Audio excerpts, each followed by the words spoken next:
રામાના દર્શન કરીને પ્રસાદી લઈને હવે અમે અહીંયાથી નીકળીશું ભગોડા જવા માટે. અને ધ્રુવ જો ગાડીમાં મસ્તી કરી રહ્યો છે એની પપ્પા સાથે.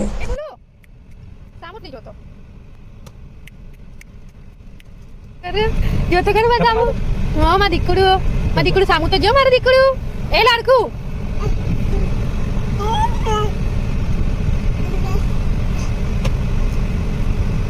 અમે નીકળી ગયા છીએ ઊંચા કોટડાથી ભગોડા જવા માટે.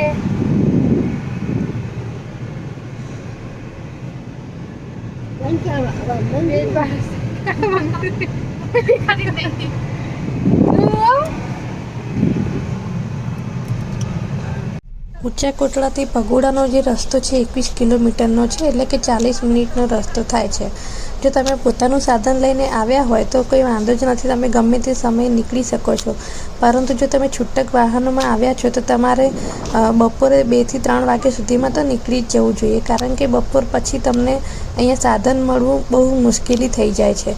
અમે લાસ્ટ ટાઈમ આવ્યા હતા જ્યારે હું અને મારા હસબન્ડ, ત્યારે બપોર 2 વાગ્યા પછી વાહન મળતું જ નહોતું. તો લાસ્ટમાં છેવટે અમારે રાત્રે રોકાણ કરવું પડ્યું હતું ઊંચા કોટડા, અને પછી બીજા દિવસે સવારે અમે નીકળી ગયા હતા. હા, પછી કોઈ જેમ કે પૂનમ છે, નવરાત્રિ છે, ક્રાઉડ વધારે છે તો હોઈ શકે સાધનોની અવર જવર થતી રહે અને તમને સાધનો મળી પણ રહે. પણ જો તમે આડા દિવસે આવો છો તો તમે સાધનો મળવા બહુ મુશ્કેલી થઈ જાય છે. અમે ઘણી રાહ જોઈ હતી. લાસ્ટ ટાઈમ જ્યારે અમે આવ્યા છૂટક વાહનોમાં ત્યારે અમે ઘણી રાહ જોઈ હતી, પરંતુ સાધનો ના મળતા પછી અમે રાત્રે રોકાણ કર્યું હતું.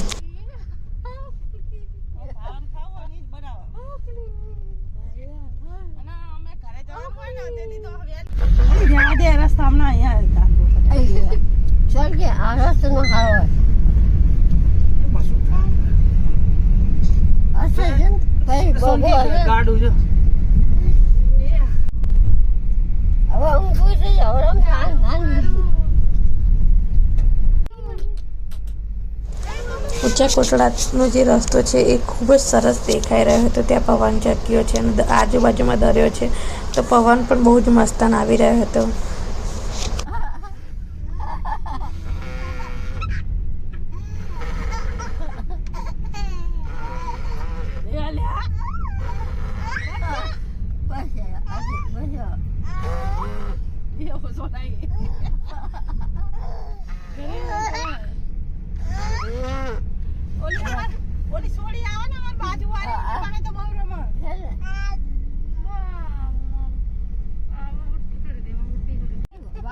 એનો જે રસ્તો છે બહુ જ મસ્ત દેખાઈ રહ્યો હતો, અને જે શાંત વાતાવરણ, જે અમદાવાદમાં જે ટ્રાફિક તમને મળતી હોય છે, જે અહીંયા આવી ટ્રાફિક બહુ જોવા નહીં મળે, અને આવું શાંત વાતાવરણ અને એટલું મસ્ત વાતાવરણ દેખાય, આજુબાજુનો નજારો દેખાઈ રહ્યો હતો, એટલે હું શૂટ કરી રહી છું. તમે જોઈ રહ્યા છો કે સામે પવનચક્કી દેખાઈ રહી છે અને મસ્ત વાતાવરણ લાગી રહ્યું છે કે મજા આવી જાય એમ, કે અને તમને શાંતિનો અનુભવ થાય.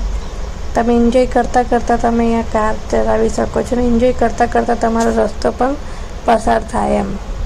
મને ભાવનગરનું જે વાતાવરણ છે એ બહુ જ ગમે છે. જે આજુબાજુનો જે ગામડાઓ છે, આ જે રસ્તાઓ છે, આ જે વાતાવરણ છે એ જોવાની મને ખૂબ જ મજા આવે છે.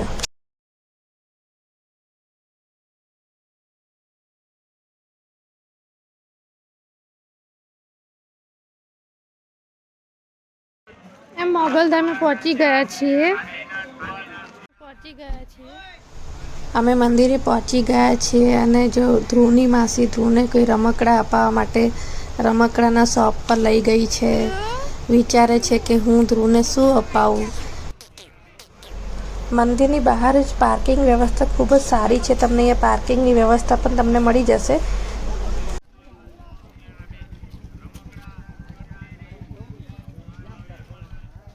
માતા મોગલમાંનો ઇતિહાસ ઘણો જૂનો છે. સ્થાનિક લોકોનું કહેવાનું એવું છે કે જે માતા મોગલ અહીં સ્વયંભૂ પ્રગટ થયા હતા, ત્યારથી આ શ્રદ્ધાનું કેન્દ્ર બન્યું છે. માતા મોગલ ચારણકુળમાં જન્મેલા એક દેવી સ્વરૂપ છે. તેઓને શક્તિનું સ્વરૂપ માનવામાં આવે છે.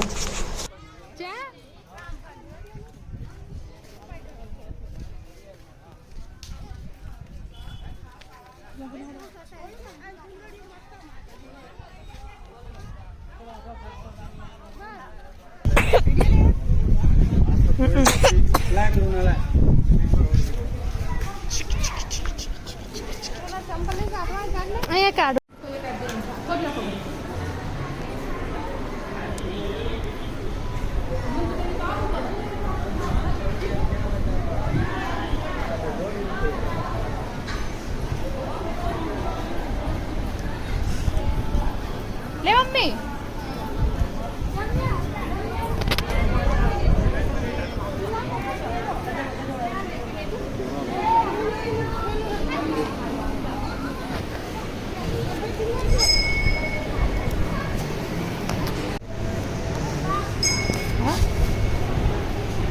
એમ ના હોય મમ્મી આમ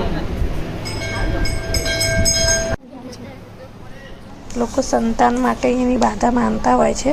જે લોકોની મનોકામના પૂર્ણ થઈ જાય છે પછી જે સંતાન આવ્યું હોય છે એનો અહીંયા ફોટો લગાવે છે.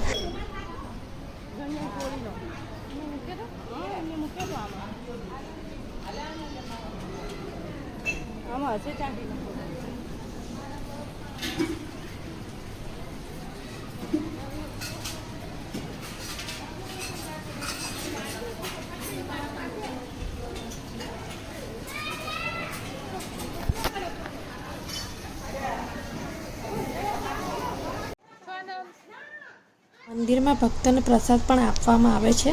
અહીંયા જે ચાની પ્રસાદી છે તે તમને ગમે ત્યારે તમે આવશો, સવારથી લઈને સાંજ રાતે તમને ગમે ત્યારે તમને અહીંયા ચાની પ્રસાદી તો મળી રહેશે. પણ જે ભોજનની પ્રસાદી છે એ તમને બંને ટાઈમ આપવામાં આવે છે. અહીંયા તમને ધર્મશાળાની પણ તમને સુવિધા તમને મળે છે. દૂરથી આવતા જે શ્રદ્ધાળુ હોય છે તેમને ધર્મશાળાની પણ સગવડ ઉપલબ્ધ છે.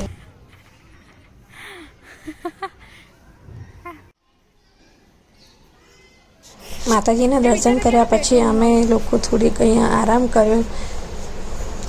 અહીંયા હિંચકાઓ વગેરે હતા તો હું, ધ્રુવ, એની માસી થોડી વાર અહીંયા હિંચકો ખાઈ રહ્યા છે. સામે જે દેખાઈ રહ્યું છે એ ધર્મશાળા છે, ત્યાં તમને રોકાવાની સગવડ તમને મળી રહેશે.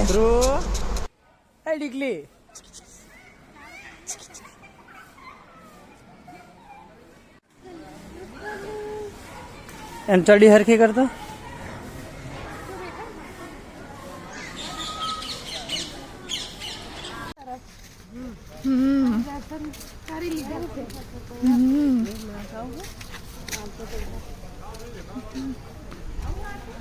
ના ના કેવું લાગ્યું મોગલધામ આવીને?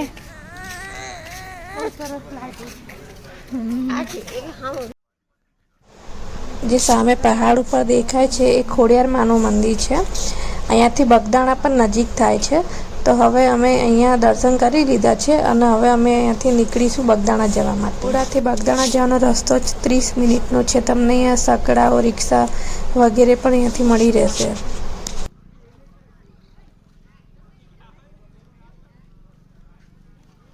અને મોગલમાનું મંદિર